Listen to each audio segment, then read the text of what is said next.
Apa benar pembagian kuota tambahan haji tahun 2024 secara 50-50 antara jamaah reguler dan jamaah khusus telah merugikan 8.400 jamaah reguler? Apa benar kebijakan itu membuat jamaah batal berangkat?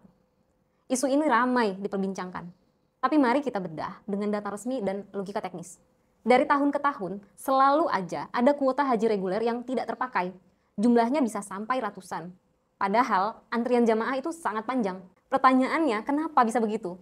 Bahkan di 2024, sebagai tahun yang mencatat tingkat serapan tertinggi, tetap aja masih ada kuota reguler yang tersisa, meski jumlahnya kecil.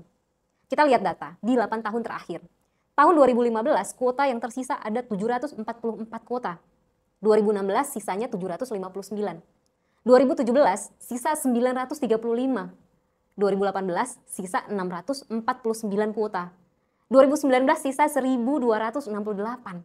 Besar sekali. 2022 bersisa 157. 2023 sisa kuota 898. Dan 2024 sisa kuota 45. Faktanya tambahan haji reguler sebanyak 10.000 pada tahun 2024 tetap tidak terserap penuh. Masih aja ada 45 kuota reguler yang tersisa atau tidak terpakai dalam pemanfaatan kuota tambahan. Artinya, daya serap jamaah reguler memang udah terbatas. Bahkan ketika diberi tambahan gede, tetap aja sisa. Bagaimana mungkin lalu diklaim reguler masih bisa menyerap 8.400 kuota tambahan lagi? Kalau yang 10.000 ini aja masih sisa 45. Lalu kenapa kuota bisa tersisa? Padahal antrian jamaah reguler itu panjang. Jawabannya ada pada faktor teknis yang orang nggak memahami. Apa aja? Ada waktu pengumuman kuota yang kuota tambahan itu pengumumannya sangat mepet. 2024 praktis cuma 4 bulan lebih kurang ya. Kemudian pelunasan biaya yang harus dilakukan cepat, pendataan yang harus dilakukan cepat. Sementara tidak semua jamaah siap berangkat secara mendadak. Ada pula syarat administratif seperti paspor, visa, dan verifikasi lainnya yang butuh waktu, termasuk pemeriksaan kesehatan dan vaksinasi yang nggak bisa instan. Validasi administrasi di Kemenak juga harus dilalui. Ini kita belum bicara soal kapasitas di Mina, ya. Karena ada kebijakan zonasi yang berdampak terhadap penempatan jamaah termasuk biaya. Haji reguler itu disubsidi dengan nilai manfaat haji. Sehingga ini tentu menjadi pertimbangan. Dengan sederet syarat ini, meski ada jamaah cadangan, tetap aja otomatis tidak langsung bisa berangkat. Semua syarat administratif itu harus dipenuhi. Karena itu, antrian panjang nggak menjamin semua kuota tambahan bisa terpakai. Kita bisa lihat tadi seperti 8 tahun, ya, ada aja dan besar jumlahnya. Kalau 8.400 kuota tambahan, tetap dipaksakan ke haji reguler, apa yang terjadi? Jawabannya jelas, justru 8.400 itu ikut terbuang, bahkan jadi tambah lebih besar jumlahnya. Hitungan kasar sederhananya nih, 8.400 kemudian dipaksakan ke reguler yang tidak terserap karena sudah bersisa 45 sisa yang nyata terjadi, maka totalnya akan bersisa 8.445 kuota. Ini sudah fix tidak akan terpakai, karena 10.000 aja tidak terpakai. Inilah bukti bahwa narasi 8.400 jamaah reguler dirugikan atau batal berangkat itu tidak sesuai dengan realitanya. Yang benar adalah, reguler memang sudah tidak bisa menyerap lebih banyak kuota tambahan. Itu tidak saja hanya terjadi di 2024, tetapi di tahun-tahun sebelumnya.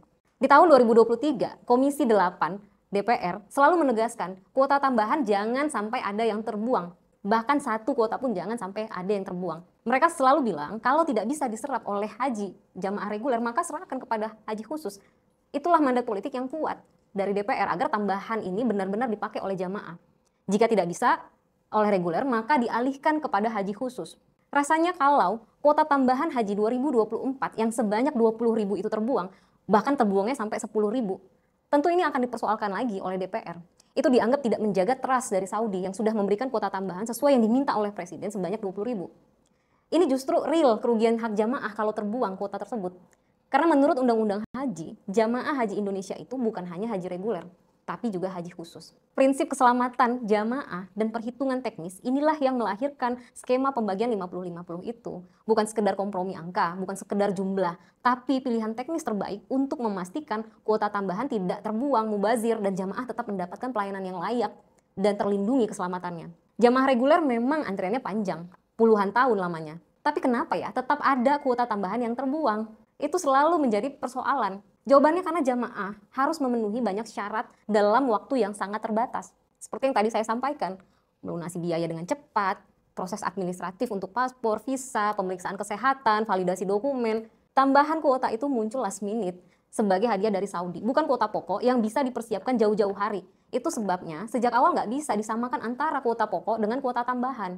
Lalu kita bandingkan dengan jalur haji khusus. Haji khusus ini jamaahnya dikelola mandiri oleh PIHK sesuai dengan Undang-Undang Haji.